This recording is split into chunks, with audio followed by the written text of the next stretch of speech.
Are back on the recruiting trail. We heard about another commit today, as on Monday, 2024 three-star defensive lineman Hank Weber committed to the Wisconsin Badgers. I'm going to break down both commitment, Vernon Woodward's commitment, who committed yesterday, and what's next for the Badgers on the recruiting trail. There's a lot to be going on, and I mean, this is all also coming along in the midst of the Daniel Freitag, my apologies, his commitment just this weekend. But Badger football is where it's at right now, and that's what we've got to talk about. Let's start with the most recent commitment of Hank Weber. This one to me was a very interesting one, and I think we're starting to see the power of what really this recruiting staff has. What do I mean by that? We're starting to see how important these official visits are. Hank Weber had been seeing significant uh, interest from North Carolina and Vanderbilt. UNC was not necessarily the odds-on favorite, but the place he was most likely to go based on his visits. He'd been there 6 times in the last 2 years, and I mean that was the place that a lot of people projected him to go. But throughout his recruitment, Hank Weber had said that Wisconsin was a place that he was expecting to also see, essentially expecting to be in the race. And after this official visit, Hank Weber becomes a Badger. Let's talk about what Hank Weber brings to the Badgers. Well, he's a 6'4", 250-pound guy, a guy who continues to grow in his frame. Pretty big guy.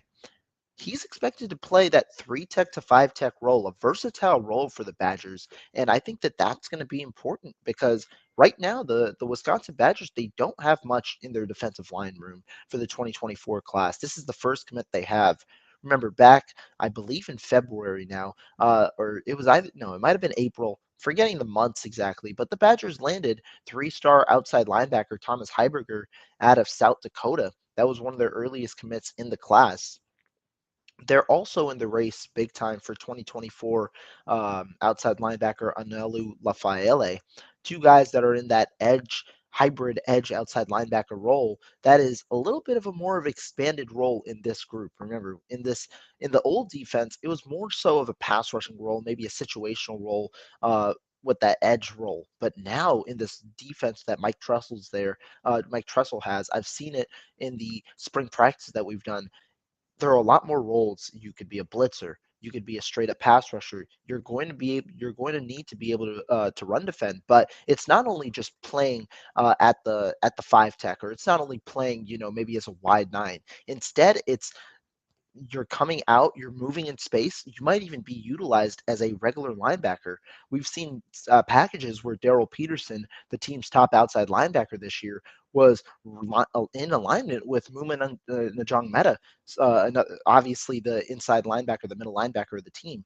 You might see these different alignments, and so the Badgers are looking for these versatile players on the outside, but on the inside, meaning the defensive lineman that they put out, it's going to be intriguing who they try and land. It was a late race in the 2023 class, understanding the Badgers obviously had the huge coaching change with Luke Fickell.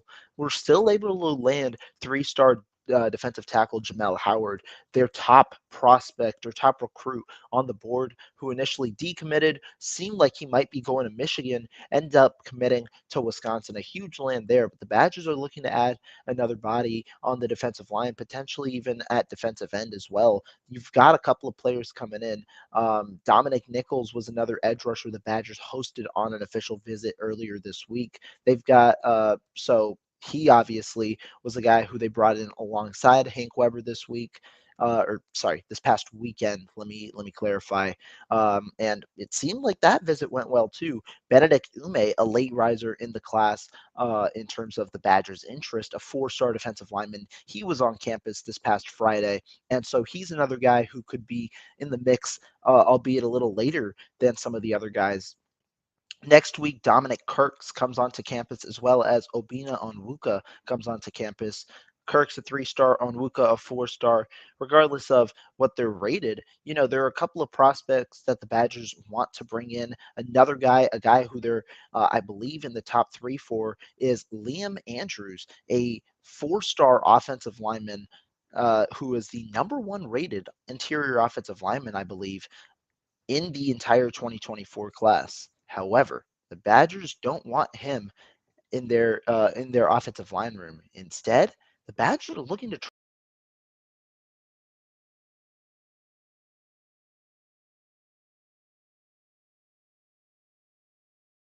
right at the forefront recruitment, trying to see would be a solid interior offensive lineman. Comes on a visit this next weekend after visiting with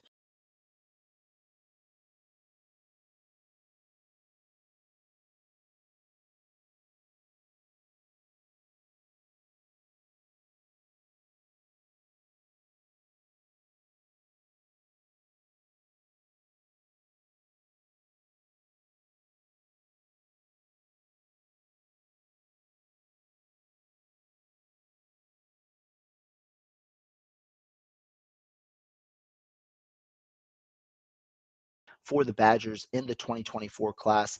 Huge landing for him, and he's going to be a guy now that that comes in. He's going to be a guy who should fit the culture well for the Badgers in the 2024 class. A nice landing for Greg Scruggs and a nice landing for the Wisconsin Badgers. Next commit on the board, that was the cornerback Vernon Woodward. I believe Vernon Woodward III, who committed yesterday. And another intriguing commit because the Badgers, up until Woodward's commitment, weren't necessarily they didn't have a cornerback yet in the class. They had a defensive back, Kamir Prescott, their one of their top safeties on the board, committed to them earlier in the process. A nice safety, a 3-star out of Philadelphia, but they hadn't had a cornerback on the board. Vernon Woodward, he brings that to the table. He's really what they're looking for in their prototypical corner. 6'2", lanky. He can play corner. He can play defensive back. He's got the versatile range. But what you like to hear, guy who's physical, a guy who I believe he had 57 tackles his past year in his junior season, a guy who can play the run fairly solidly, a guy who isn't afraid to hit. Obviously, that changes at the next level with the size difference and things like that. But you want that mentality that you could then mold and groom with your training staff. And obviously, Wisconsin's got one of the top ones here with Braden Collins leading the bunch. But Vernon Woodward, the first cornerback commit.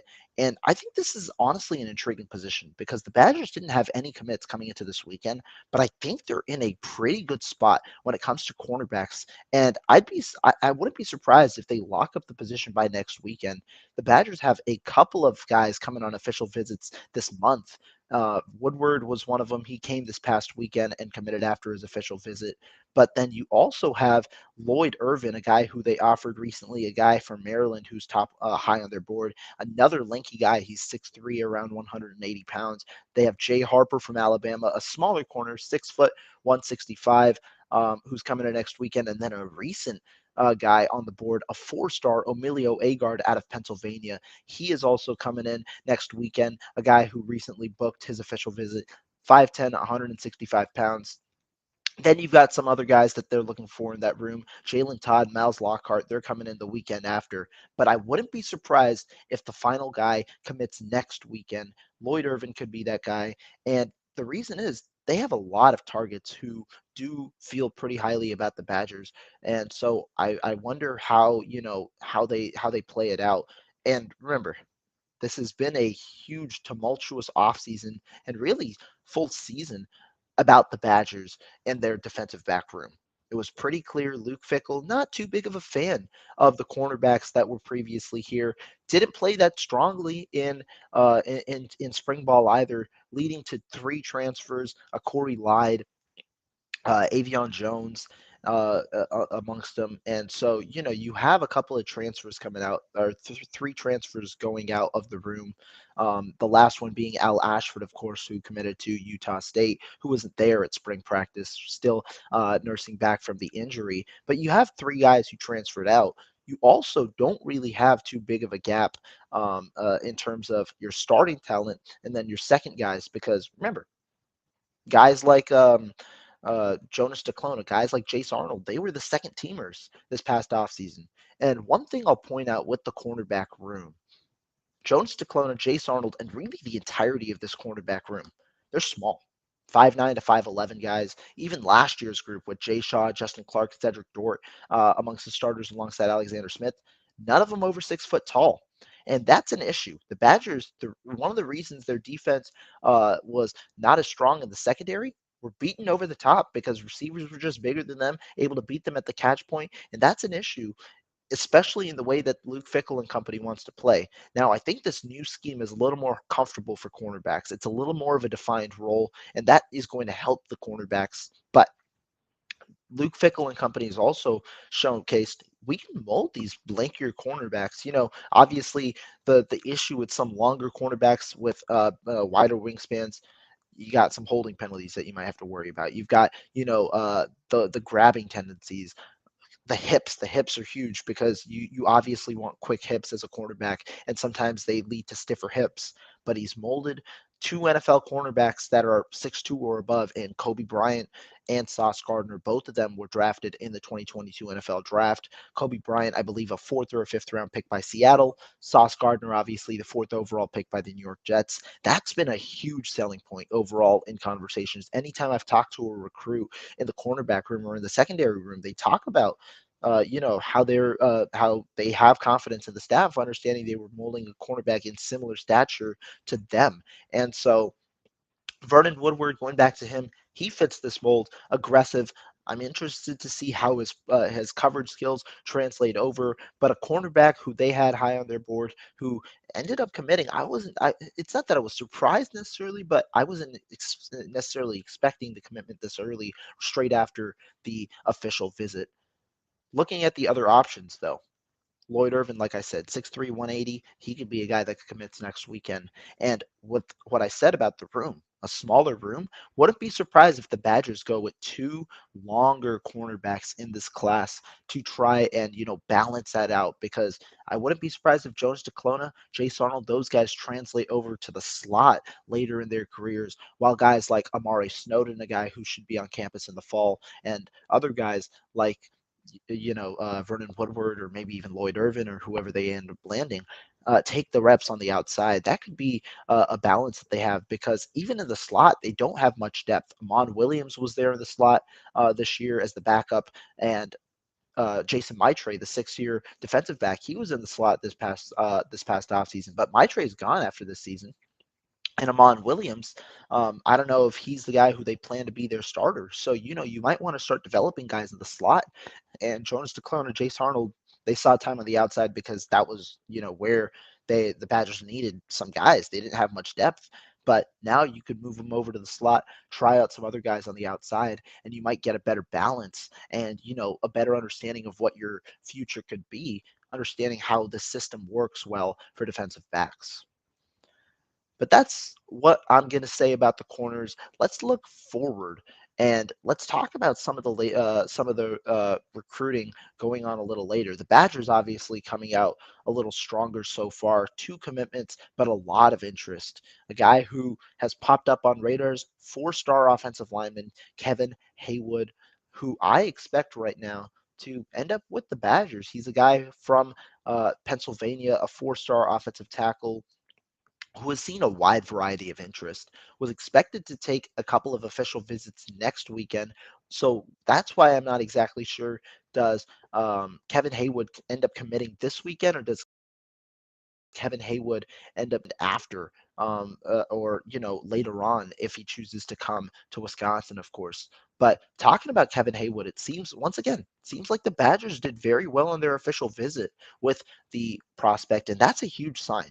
If these official visits are coming together, because Madison's a beautiful campus, of course, and the campus part's there, but if the culture, if the players, if everybody's invested in and these official visits are paying off, it's a great sign for the Badgers, who might be able to flip more prospects than expected on these official visits. Kevin Haywood, a 4-star offensive tackle, would fit that second offensive tackle that the Badgers have been looking for. They have a couple of guys on their board, Ronan O'Connell amongst them, who I believe has said the Badgers are in his top 3. That one might be tough. He might go to Tennessee, who appears to be the favorite right now. He's an in-state guy. Might go to Tennessee. Clemson's also in the mix for Ronan O'Connell, but O'Connell could be also an interior guy, or they figure it out. But Haywood, an offensive tackle, would then match with an earlier prospect in Derek Jensen, who already committed to the Badgers, an in-state guy. Badgers looking for two offensive tackles, I believe, in this class, maybe one more, but Haywood would fit that hole and would be a huge signing or a huge land for the Badgers. Whereas he had a significant amount of interest, and especially from Kentucky, Auburn, USC. Those are the three official visits that he was going to have. But the more important one, Penn State.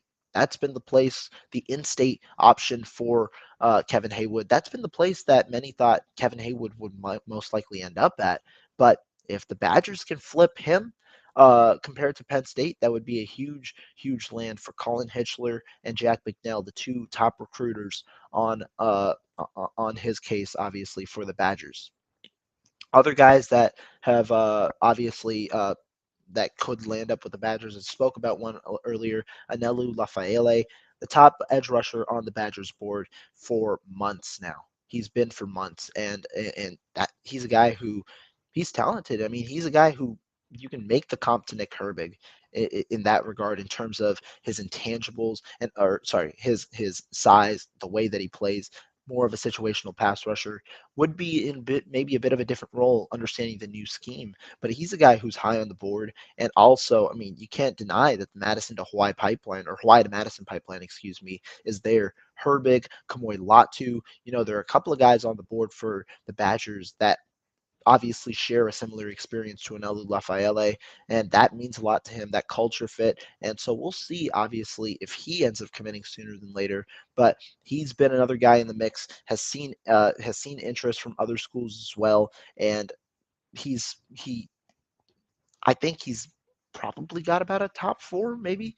I know he's visiting Notre Dame on an official, visiting Hawaii on an official, visiting Washington on an official, has Wisconsin, and also has Arizona State. So four more apart from Wisconsin. But I think right now Wisconsin seems to be the favorite for Nalu Lafayette. We'll see if he commits sooner or later, if he ends up committing, but it would be a huge landing for the Badgers if they end up getting him a nice edge complement to Thomas Heiberger, and would wrap up that edge class for the Badgers, a strong one here in 2024 if they land Lafayette. Some other guys that we can talk about that recently got on an official visit. Badgers are looking to round out that secondary as well. Kamir Prescott, they got him. Vernon Woodward, they got him. A guy who a lot of prospects have been talking about, Xavier Lucas, safety. Could maybe even play corner. He's around 6 foot, 185. He's another guy, an interesting guy, another Florida guy. Woodward also from Florida. Badgers. They like that Florida area. They are able to recruit well in that Florida area.